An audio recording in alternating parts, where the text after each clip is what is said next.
Graças a Deus. Eu saúdo a todos, queridos e amados irmãos, com a paz de nosso Senhor e Salvador Jesus Cristo. Estamos iniciando mais um culto em gratidão e adoração ao nome glorioso de Jesus. Nesta oração, irmãos, nós queremos orar em favor dos irmãos que necessitam das nossas orações. Marisalva, o Françoélio, família, filho. E nós estaremos orando, irmãos, uns pelos outros, porque é assim que nós aprendemos na gloriosa palavra de Deus. Oremos ao Senhor.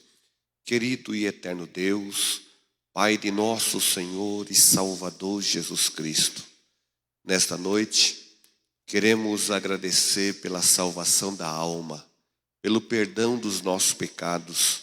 Queremos agradecer, Senhor, pelo fôlego de vida a qual o Senhor deu a cada vida neste dia.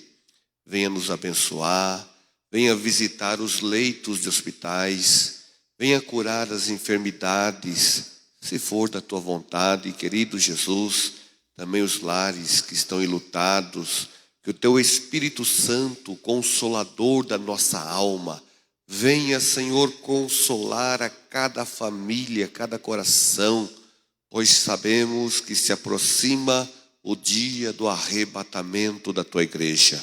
Fala conosco nesta noite de uma maneira sobrenatural.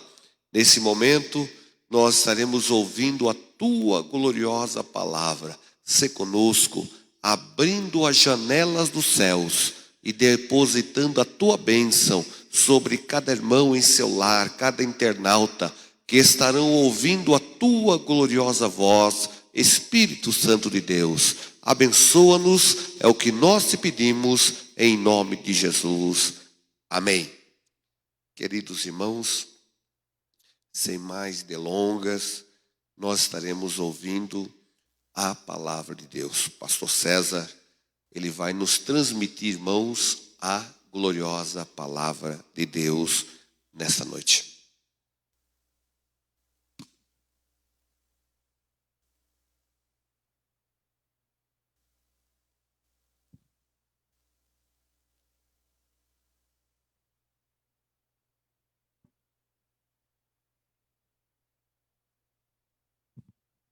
Glórias ao Senhor. Saúdo a todos com a paz do Senhor Jesus Cristo. Hoje é um culto de ensino da palavra de Deus e o Senhor assim permitiu que estivéssemos aqui para compartilhar com os irmãos um pouco da palavra do Senhor. Já quero agradecer aqui a permissão do nosso pastor, que nos permitiu nessa noite compartilhar com os irmãos uma palavra. Quero convidar os irmãos a abrir a sua Bíblia no livro do profeta Obadias. É o menor livro do Antigo Testamento. Obadias, que tem como significado seu nome, servo do Senhor. Esse profeta, nada mais se sabe de onde ele veio, quem é seus pais, mas tem uma profundidade muito grande para nós nos dias de hoje, como a sua palavra foi para Israel naquela época. O versículo 1 de Obadias, onde é apenas um capítulo, está escrito assim: visão de Obadias. Assim diz o Senhor Deus a respeito de Edom. Ouvimos uma notícia vinda do Senhor, e um mensageiro foi enviado às nações para dizer: preparem-se para a guerra contra Edom. Eu que fiz de você uma nação pequena entre as outras, muito desprezada. O orgulho do seu coração o enganou. Você vive nas fendas das rochas, num lugar elevado, e diz em seu íntimo: quem poderá me jogar lá para baixo? Ainda que você suba como a águia e faça o seu ninho entre as estrelas, de lá eu te derrubarei, diz o Senhor. Glória a Deus. Obadias aqui ele vai trazer uma revelação, não diretamente para o povo de Deus, o povo de Israel. Obadias é um dos profetas que foi usado para profetizar contra uma nação que não era Israel, que não era nem o reino do norte, nem o reino do sul. A sua palavra, tendo efeito para Jerusalém, mas foi direcionada para o povo de Edom, sabendo que a nação de Edom, ou o povo de Edom, também era co-irmão de Israel, de certa maneira, mas não fazia parte da promessa. Portanto, não deixa de ser uma nação estrangeira, na qual Deus se direciona a ela.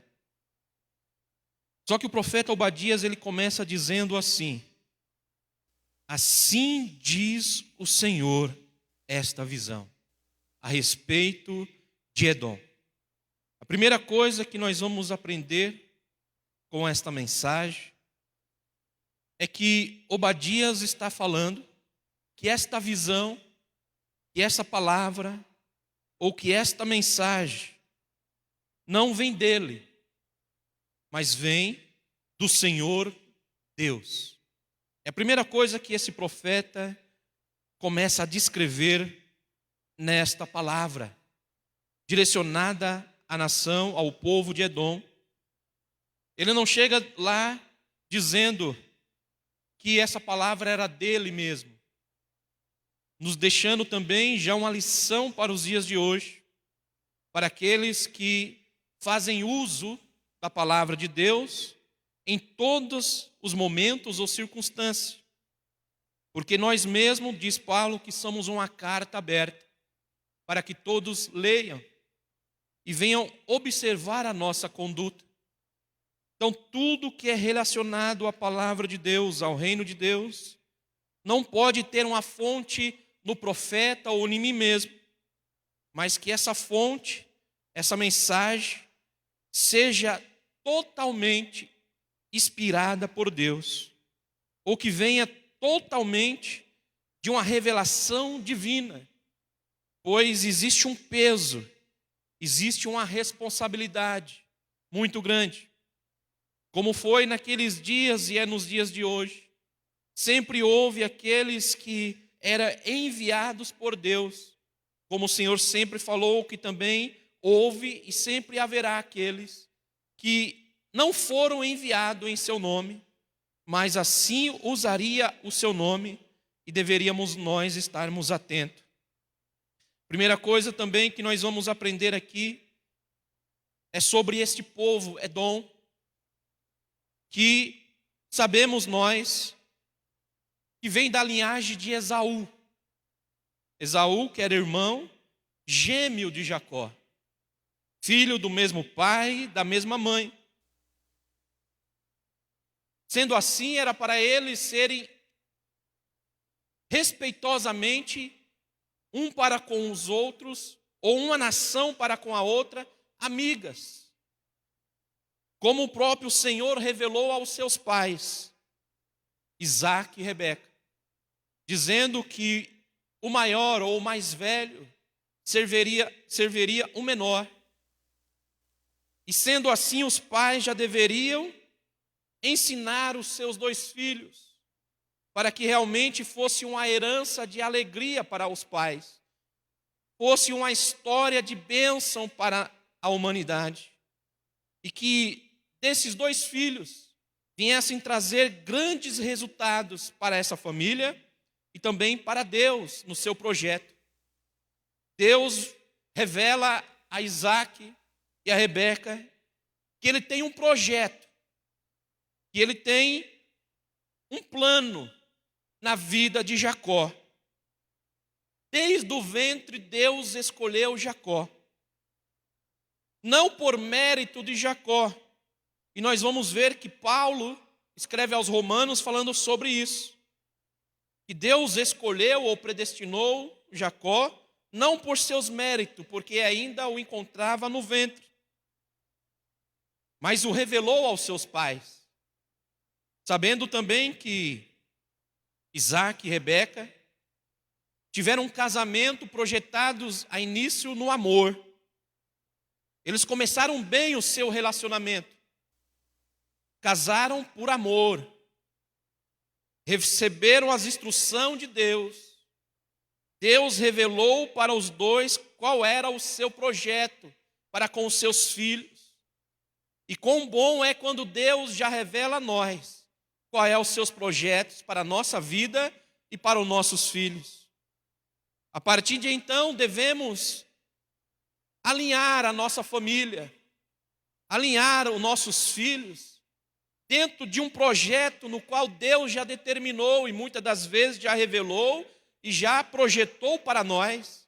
Devemos estar na vontade, na direção e buscarmos as diretrizes que Deus quer e entender qual é o projeto de Deus para a nossa vida. Passando-se os dias, vamos ver que Isaac se encontra em apuros. E se encontrando em apuros, um rei pergunta para ele: o que é esta moça, esta mulher é sua? E ele diz assim: é minha irmã. Ali começa a queda familiar. Ali começa a desarmonia no lar. Ali começou a cair tudo aquilo que estava projetado para a harmonia desses dois irmãos. Começou com a mentira de Isaac para sua esposa, porque ele mentiu e colocou ela numa situação difícil. Se não fosse o amor de Deus, a compaixão de Deus para guardar Rebeca, teria sido pior a situação. E ali, a partir daquele momento, nós vamos ver, se nós olharmos e observarmos bem, que todo aquele amor de Isaac com Rebeca já não existia. As Escrituras já não mostram mais. Não mostra mais a harmonia entre eles. Não mostra mais a proximidade entre eles. E faltando a verdade entre o casal, faltando a verdade entre a família, faltando a verdade de um para com o outro, a desarmonia começa a brotar neste relacionamento, seja ele familiar, conjugal ou social, quando não há verdade, quando as coisas não são firmadas na verdade. E ali começou a se desestruturar aquele casal. Nós vamos ver que Rebeca escolhe um filho predileto. Nós vamos ver que Isaac escolhe um filho predileto. Quando chega a velhice de Isaac, ele coloca em seu coração a mudar os planos de Deus, porque ele sabia quais eram os planos de Deus.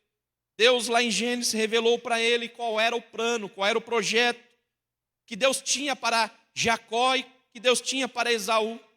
Mas Isaac, porque escolheu Esaú, assim chama o seu filho na velhice e diz para ele: prepara ali um guisado para mim, uma caça para mim, prepara ali com as suas próprias mãos, que irei eu te abençoar. Rebeca, escutando do outro lado, ela também age com falsidade, também tenta mudar a situação, achando que estava perdido aquilo que Deus já revelou para ela, porque Deus tinha falado para os dois, para o casal, que Jacó seria aquele que iria dominar Esaú. Mas Rebeca, olhando a situação, ela quis ajudar a Deus, vamos dizer assim. Se apressou, chamou o seu filho e disse para ele: Jacó, apressa-te, antes que o teu pai abençoe o teu irmão e mude assim os planos de Deus. Começa aí aquilo que eu quero expressar nesta noite. Lendo a palavra de Deus, lendo as profecias da Bíblia, lendo principalmente o livro de Apocalipse, às vezes nos causa ali uma sensação de medo, de dúvida, às vezes ficamos preocupados, mas também eu consigo ler, e eu li, e esse é o tema, que eu li na palavra de Deus, que o final da nossa história está escrito, e nela está escrito que aqueles que estão em Cristo Jesus são mais que vencedores, e que nada pode impedir os planos e os projetos de Deus na nossa vida, desde que nós venhamos ser fiel a Ele, Ele cumprirá tudo aquilo que Ele nos prometeu. Então Deus está no controle, Deus está no controle da situação. Nós podemos olhar hoje e olhar a humanidade, muitas das vezes olhando para a igreja, que foi escolhida para ser a maior e não a menor, e as pessoas estão olhando e achando que nós somos os menores, que nós somos os desprezados, que nós somos os fracos, fecharam as igrejas, perseguem as igrejas, porém, o Senhor, Ele deixa na sua palavra escrito para nós, que Ele não perdeu o controle da situação, e que não precisamos nos abalar, não precisamos nos preocupar, que o final da história é que a igreja de Cristo triunfará sobre o mundo. Sendo assim, Rebeca fica com medo, porque ela amava mais o Jacó, sabendo ela que Deus prometeu que ele reinaria, seria o maior, mas ela sabendo que o pai sempre abençoa o filho, que ele, o pai, tem essa autoridade. Isaac desobedecendo ou querendo mudar os planos de Deus. Tem muitas pessoas que por suas escolhas próprias querem mudar aquilo que Deus já estabeleceu. Tem pessoas que pelas suas vontades próprias, pelas suas escolhas próprias, querem mudar aquilo que Deus estabeleceu. Querem achar uma maneira de fazer ao seu bel prazer, mas Deus já nos revela na palavra que o final não será bom, que o final não será agradável, porque Deus, Ele zela para cumprir a sua palavra. Aí Rebeca diz para Jacó: corre, traz lá que eu vou preparar o alimento para você levar ao seu pai, e assim receber a bênção na frente do seu irmão. Nós vamos ver que Jacó também engana o seu irmão Esaú, mostrando o quê? Que quando começou a mentira, em vez de Isaac assumir que Rebeca era sua esposa, mesmo que viesse a morrer, mas ele como o cabeça da família, o sacerdote da família, como Cristo assim dá a vida pela igreja, ele deveria dar a vida pela sua família, mesmo que custasse a sua vida, ele tinha que zelar e dizer: é minha esposa. Começou ali a queda, começou ali a desestruturar essa família, e assim começou um mentir para o outro, um se afastar do outro, um maquinar contra o outro, e assim Jacó entrou na trama enganando o seu irmão. Vamos ver que ele engana até o seu pai, e enganado, Isaac ora por Jacó. Quando o seu irmão descobre tudo o que aconteceu, diz a palavra que naquele dia, naquele momento, ele se cobriu de ódio e disse: quando meu pai morrer e passar o luto do meu pai, eu vingarei tudo isso. A sua mãe, preocupada e querendo ainda ajudar Deus, diz para o seu filho Jacó: olha, vai lá para o meio dos meus parentes, vai lá para a casa do teu tio, fique lá por alguns dias. Olha o que Rebeca falou para o seu filho: fique lá por alguns dias, e quando tudo acalmar, eu te chamarei de volta. Aqueles que acham que sabem o que está fazendo se enganam, serão decepcionados quando saem da direção de Deus, quando saem do projeto que Deus estabeleceu. Rebeca disse para Jacó: vai, e daqui uns dias eu chamarei de volta. Passou-se 20 anos para que Jacó pudesse voltar para a sua terra, e quando ele voltou, Rebeca já não estava presente. Então ele perdeu a história, ele perdeu a harmonia, ele perdeu a família. E nós vamos ver que um encontro 20 anos depois foi até razoável bom, porque ele se humilhou e Esaú sentiu compaixão e não vingou a morte, perdoou ali. Mas como a semente fica, a semente do engano, do pecado, da mentira, ela fica. Isso foi passado de geração, porque ali eles se perdoaram, mas cada um tomou o seu rumo. Jacó foi para um lado, Esaú foi para o outro, subiu os montes e foi morar em Seir, nas montanhas rochosas, e lá fortificou-se. E a sua descendência, chamada de Edom, fortificou-se ali. Porém, a sua descendência guardou essa mágoa por 2 ou mais de 2.000 anos. E ficou essa luta, essa mágoa, essa marca de Edom para com Israel por causa dos 2 irmãos que entraram na desarmonia dentro da família. Se nós não entrarmos na vontade de Deus, se as famílias não se consertarem diante de Deus, se as famílias não se entenderem diante de Deus, trarão prejuízo hoje e trarão prejuízo para gerações futuras se Jesus não voltar. E assim aconteceu. Edom viveu sempre a sua história perseguindo e tentando tirar proveito sobre Israel. E o pior não é isso, que Edom começou a ficar soberbo. Nós vamos ver que a continuidade da profecia de Obadias vai falar sobre a soberba de Edom. Só que ele continua dizendo assim, olha, a palavra que eu vou falar, ela vem de Deus. Ouvimos uma notícia vinda do Senhor. Um mensageiro foi enviado às nações para dizer, olha que interessante, Obadias vai dizer que esta mensagem foi anunciada para as nações. Deus aqui está convocando as nações. Deus está chamando não somente o seu povo Israel, mas está convocando as nações, dizendo, preparem-se para a guerra contra Edom. Já trazendo para os dias de hoje, para que nós venhamos entender, Deus está convocando as nações, Deus está chamando a todos para guerrear do seu lado contra o inimigo. O inimigo está soberbo, o inimigo se acha grande, o inimigo se acha poderoso. Alguns se aliam ao inimigo pelo poder humano, pela posição humana, mas Deus já enviou os seus mensageiros e continua enviando, dizendo, prepare-se para a guerra contra o meu inimigo, quer dizer, fiquem do meu lado. Ainda estou convocando para estarem do meu lado, escolha um lado. Aí ele começa a falar diretamente com a nação de Edom. E a primeira coisa que ele fala para a nação de Edom é assim, versículo 2. Eis que eu fiz de você uma nação pequena, entre as outras nações, e muito desprezada.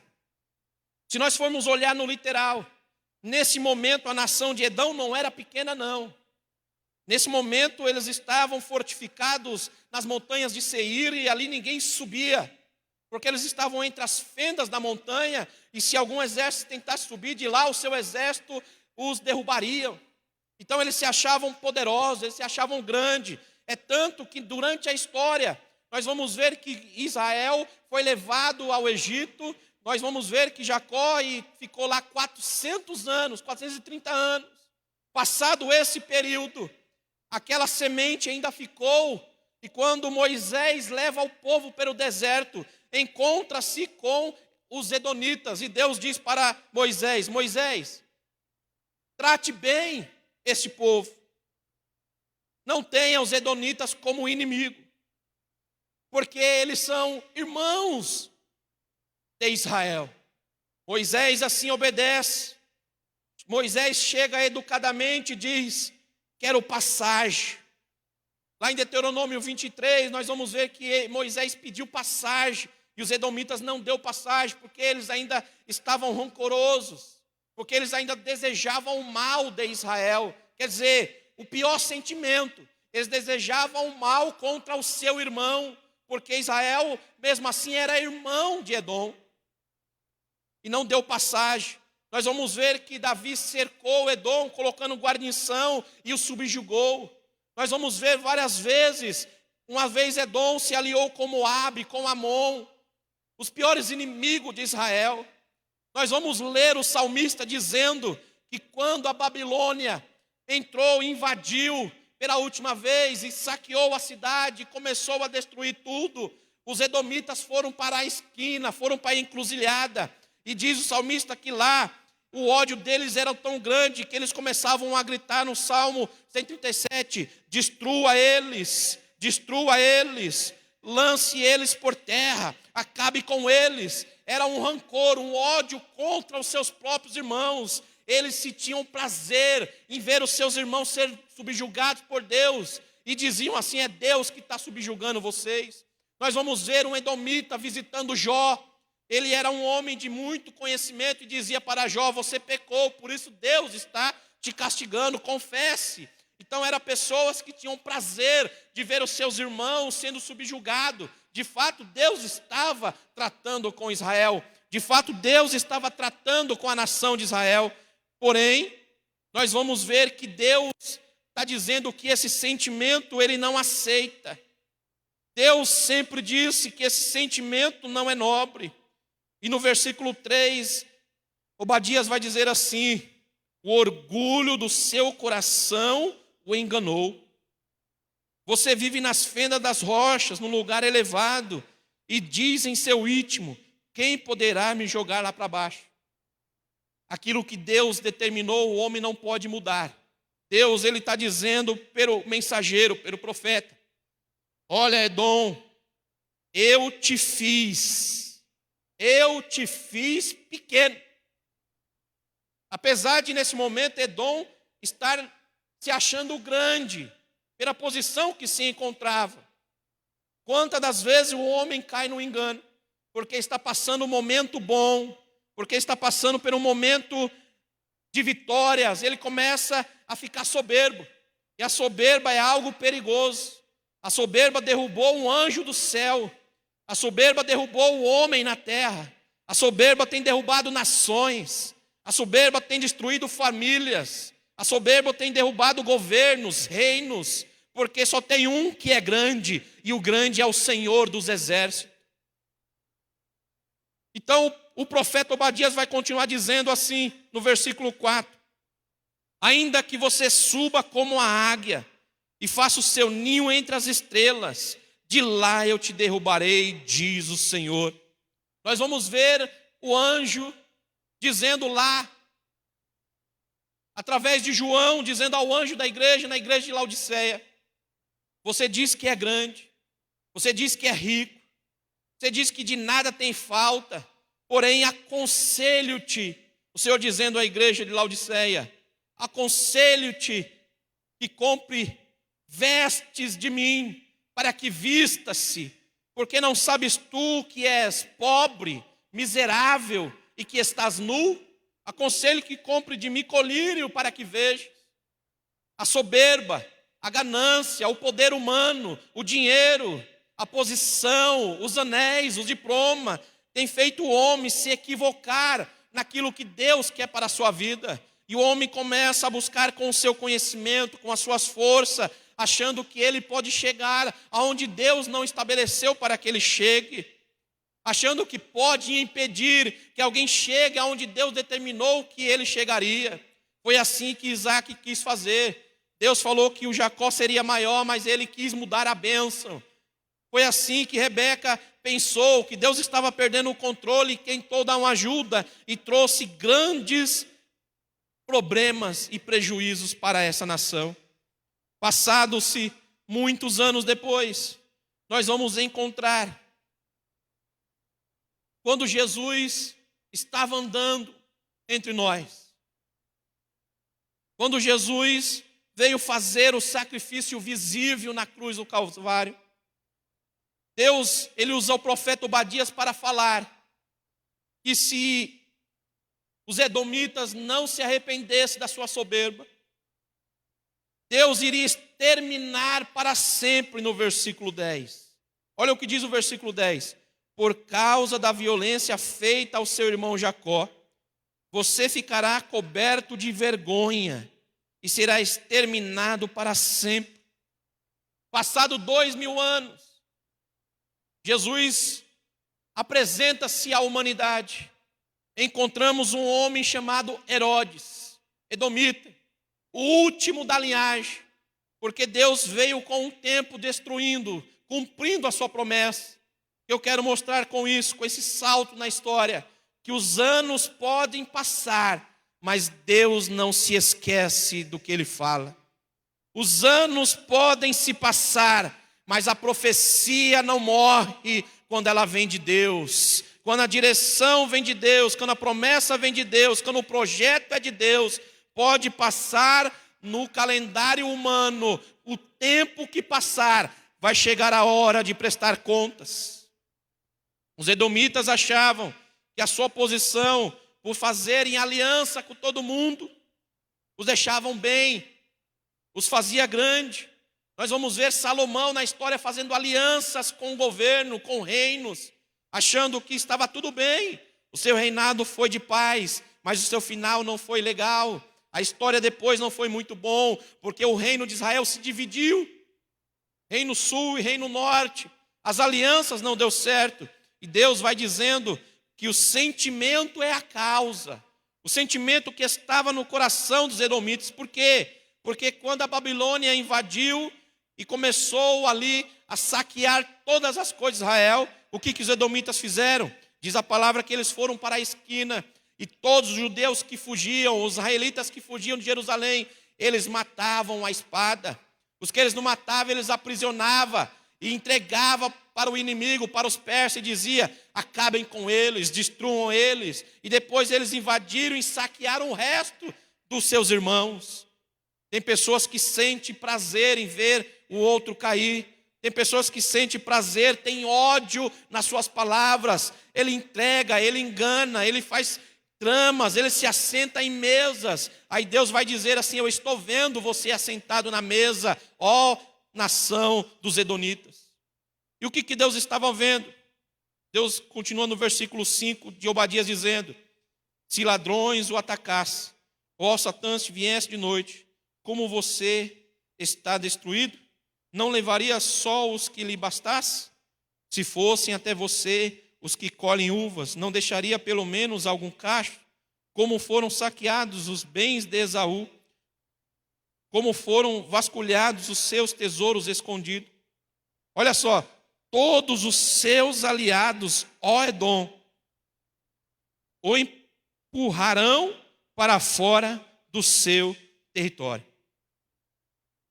A primeira coisa que Obadias diz, ele convocou a todas as nações para uma guerra contra Edom. Aí Deus agora vai falar para Edom: aqueles que antes você fez aliança contra o seu próprio irmão, agora eles te apunharão pelas costas. Eles colocarão vocês para fora do território. Então, cuidado com a aliança que você venha fazer. Cuidado com quem você tem feito aliança.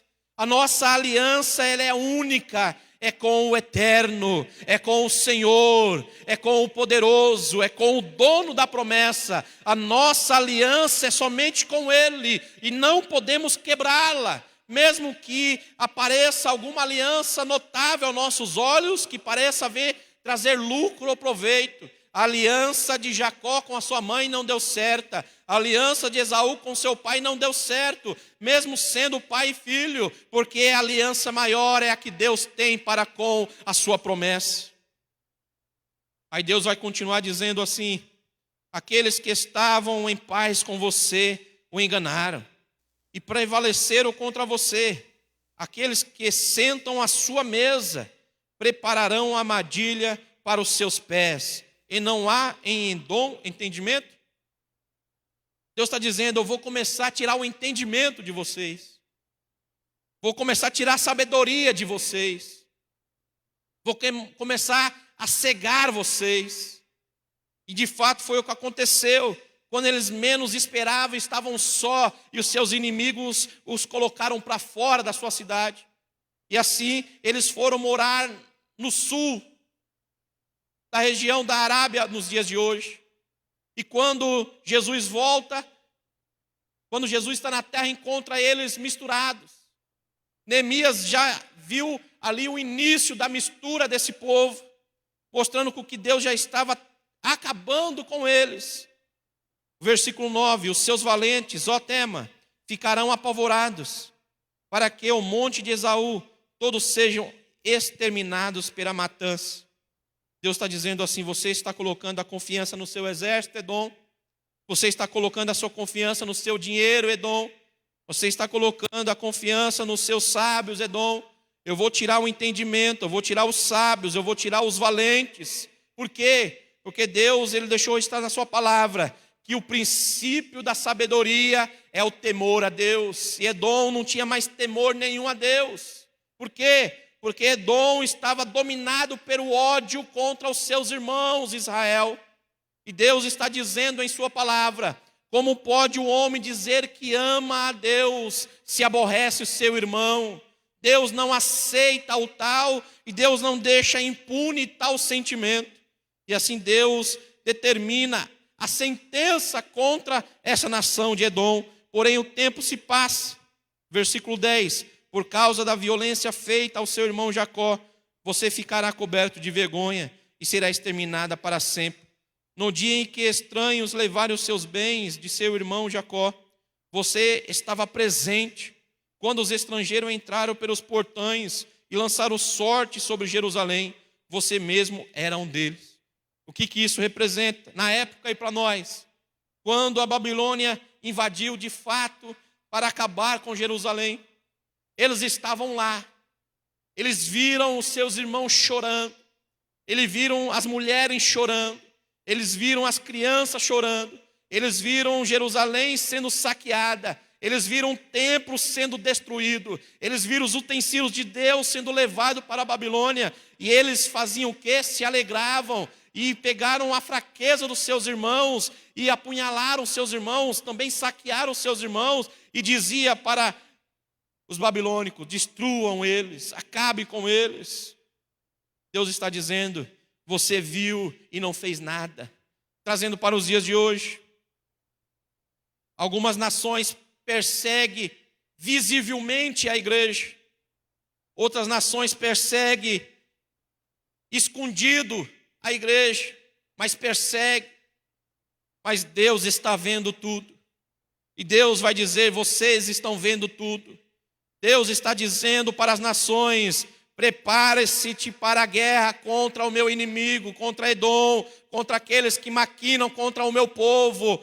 Deus chamou as nações para ir contra Edom, que maquinou e desejou a aniquilação do povo de Deus. Deus está alertando a humanidade hoje: eu virei, prepare-se que eu virei para prestar contra o inimigo da minha igreja, do meu povo. Então escolha um lado, principalmente nós que conhecemos a palavra, principalmente nós que somos conhecedores da verdade. Temos que estar atento, vigilante, para não fazermos aliança com o lado errado, mas estarmos sempre na presença e na vontade, na direção certa que Deus quer para a nossa vida, porque Ele está dizendo: prepare-se para a guerra contra o inimigo do meu povo. Versículo 12: você não devia ter olhado com prazer para o dia do seu irmão.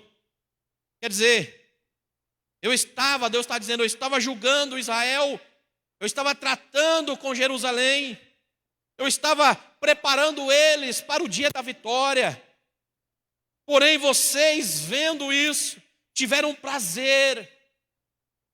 Então devemos policiar os nossos sentimentos e observar qual é o sentimento quando nós vemos a mão de Deus sobre alguém, sobre uma família, sobre uma nação, sobre uma cidade. E começamos, às vezes, escolher um lado, e nós vemos hoje a humanidade dizendo: tomara que esse vença e aquele perda, tomara que aquele perda e esse vença, e não enxerga que o mal será para todos. Quando saímos da direção de Deus, quando não entendemos o que Deus quer com tudo isso, quando não entendemos o trabalhar de Deus, e não temos o sentimento de Cristo, que é o sentimento de ter compaixão, e Cristo, Ele vai ensinar para nós que devemos amar o nosso próximo. Quem é o próximo? Muitas das vezes nem é aquele que está em nosso meio. Versículo de número 13. Você não devia ter entrado pelo portão do meu povo. no dia da sua calamidade. Você não devia ter olhado com prazer para o seu mal no dia da sua calamidade. Você não devia ter posto as mãos sobre os meus bens nos dias da sua calamidade. Isso quer dizer, tem pessoas hoje que se alegram, que estão comemorando, que estão dando risada, porque a igreja, de certa maneira, está tendo dificuldade para ter as portas abertas, para fazer os seus cultos, e aqueles que são contra nós, que desejam o nosso mal, já comemoram, já se presenteiam, já glorificam ao seu Deus, como nós vamos encontrar em Apocalipse, dizendo que depois que as duas testemunhas for morta, as nações enviarão presentes um para os outros, comemorando aquele ato, aquele fato no qual eles deveriam chorar e prantear, porque aqueles mensageiros eram enviados de Deus. Hoje a igreja é a embaixada de Deus na terra, e tem pessoas que sentem prazer em fechar essa porta, e querer que essa porta se feche, mas Deus está convocando as nações e dizendo: prepara-te para a guerra a favor do meu povo contra o inimigo. Versículo 14: você não devia ter parado nas encruzilhadas para exterminar os que escapassem. Você não deveria ter integrado ao inimigo os que escapam com vida no dia da angústia. Isso quer dizer, muitos cristãos, ou a maioria, todos nós temos os nossos dias difíceis. Todos nós temos as nossas lutas internas, as nossas lutas externas, as nossas dificuldades. Todos nós temos os nossos dias bons, os nossos dias maus. Todos nós temos os nossos dias de bênção, os nossos dias de perda. Só que Deus está alertando a nós e aos demais que olham para nós, dizendo: olha, não fique pelos cantos, olhando para aquele que escapou com vida e procurando a morte dele, como alguns estão fazendo. Versículo 15: porque o dia do Senhor está prestes a vir sobre todas as nações. Você será tratado da mesma forma como tratou os outros. O mal que você fez cairá sobre a sua cabeça. O Senhor Jesus, em Mateus, ele vai dizer assim: o que você quer que os homens vos façam, fazei vós primeiro. Essa é uma regra que Deus deixou na sua palavra para nós e para a humanidade. Qual é o mal ou qual é o bem que você espera, assim faça. Você ao seu próximo. Se você quer receber coisas boas, ser abençoado, ser próspero, faça primeiro na vida dos outros, plante coisas boas na vida dos outros, abençoe, ajuda, estende a mão. Não seja inimigo daqueles que andam com Deus. Cuidado para não fazermos como Paulo no início da carreira, que tentava impedir a obra de Deus achando que estava certo. Porém Paulo, Deus encontrou-se com ele, Jesus se apresentou e ele mudou o seu curso. Que todos venham mudar o curso e caminhar com Cristo, caminhar com o Senhor, caminhar com a igreja, quer dizer, tomar as dores da noiva, tomar as dores do reino, se revestir daquilo que Deus quer para nós. E Obadias vai dizer, e eu repito novamente: preparem-se para a guerra. Existe uma guerra espiritual que muitos não veem, mas também a guerra física está presente, em vários sentidos. Versículo 16: porque assim como vocês beberam no meu santo monte, assim todas as nações beberão sem parar, e irão beber e engolir, serão como se nunca tivesse existido.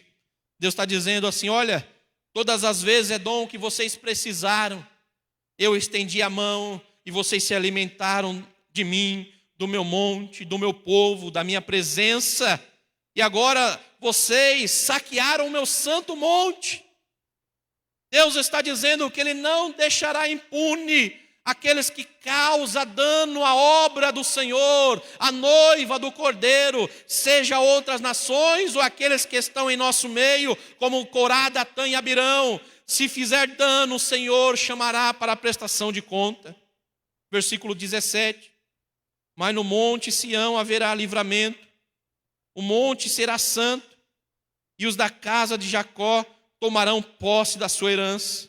Aí ele já muda aqui, dizendo para o povo, dizendo para Israel, o povo de Jacó, para a herança, dizendo: não se preocupe que hoje eles estão contando vitória. Não se preocupe que hoje parece que eles estão vencendo. Não se preocupe que hoje parece que eles pararam você. Não se preocupe que hoje parece que eles conseguiram escravizarem vocês debaixo dos poderes humanos. Porque eu prometo que vai chegar livramento em Sião. O monte será santo e a casa de Jacó tomarão posse da sua herança. Quer dizer, o que eu te prometi, você tomará posse, ó igreja, ó filho de Deus, ó filha de Deus, meu irmão e minha irmã.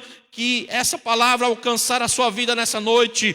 Deus está dizendo: não se preocupe com os que estão caindo à sua direita, com os que estão caindo à sua esquerda, mas faça como está escrito em Hebreus: olhe para o alvo, olhe para o autor e consumador da vossa esperança, porque ele está dizendo que aos filhos de Abraão, a nação de Jacó, a sua igreja, esses tomarão posse da sua herança.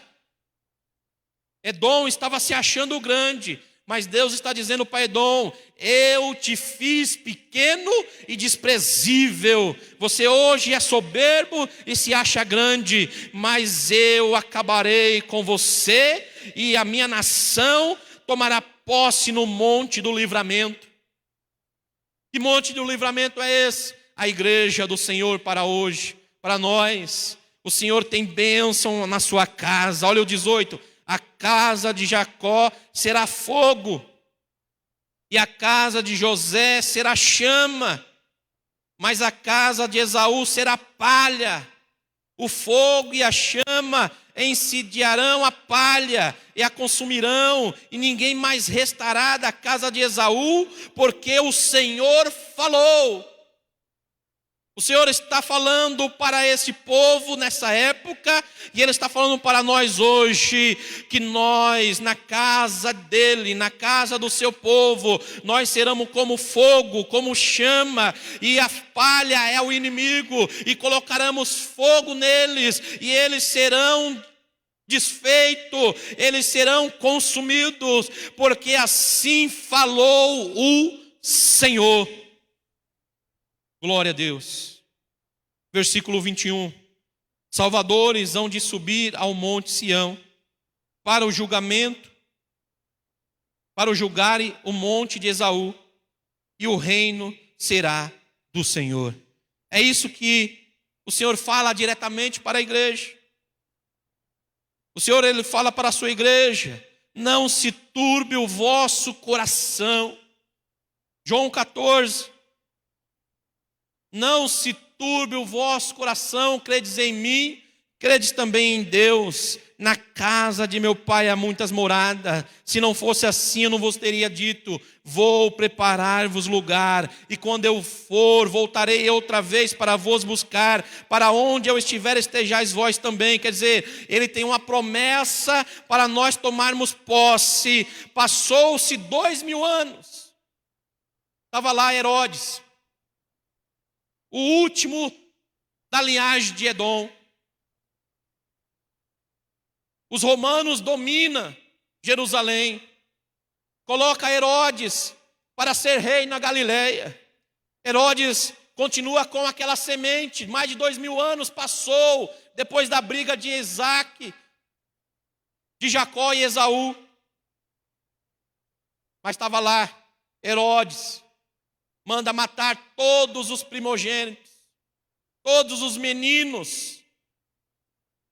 O ódio estava dentro dele, o rancor estava dentro dele, a soberba estava dentro dele. Ele achava que estava dominando, estava no poder. Vamos ver que a descendência de Herodes foi passando. Foi passando, se veio depois Antipas, matou João Batista. O ódio continua. Deus vai dando chance, vem Agripa I. Ele começa a perseguir Pedro e Tiago. É morto por não glorificar o nome do Senhor, comido de bicho.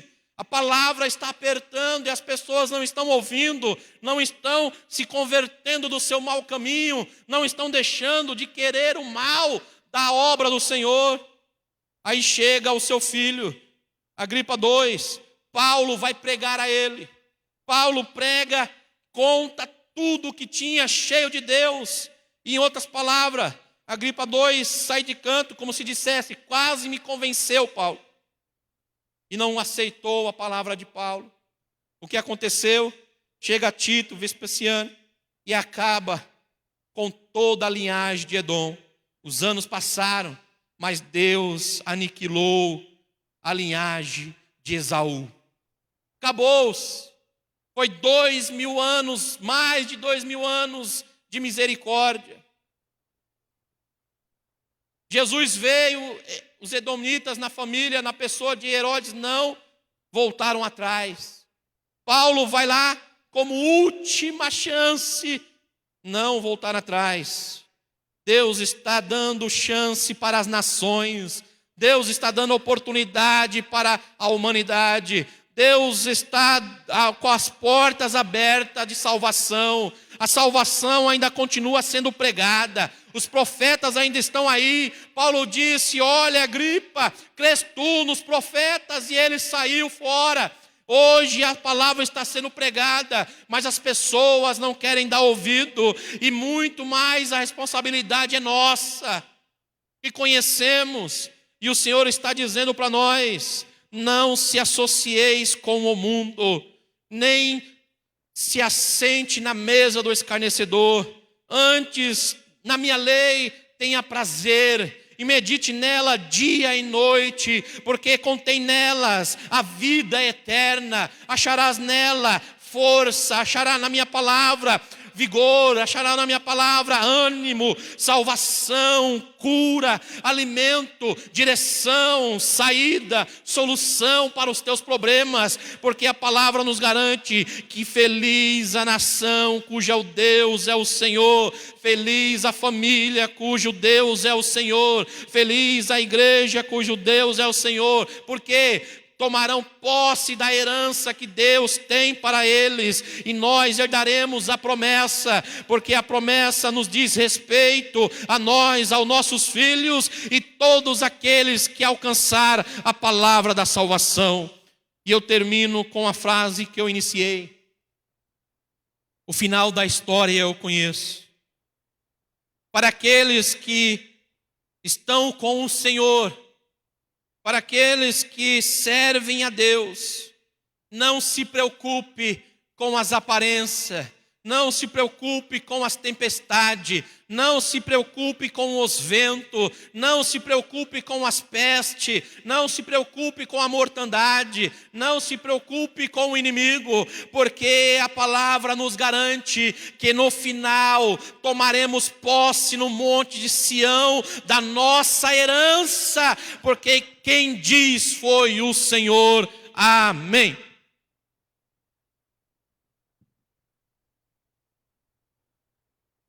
Graças a Deus, irmãos, por esta boa palavra que nós ouvimos nesta noite. E nós, como salvos, estamos enfrentando estas barreiras nesse mundo tão mau e tão pecaminoso, entre a luz e as trevas e a luz. Mas nós temos a palavra de Deus, e quando nós obedecemos, nós somos mais do que vencedores em Cristo Jesus. Queridos irmãos, a todos os internautas, irmãos, nós queremos nesse momento orar pela irmã Noêmia. Nós vimos aqui um pedido de oração pela irmã Miriam Turquetes, pela sua família também, e estaremos orando um pelos outros.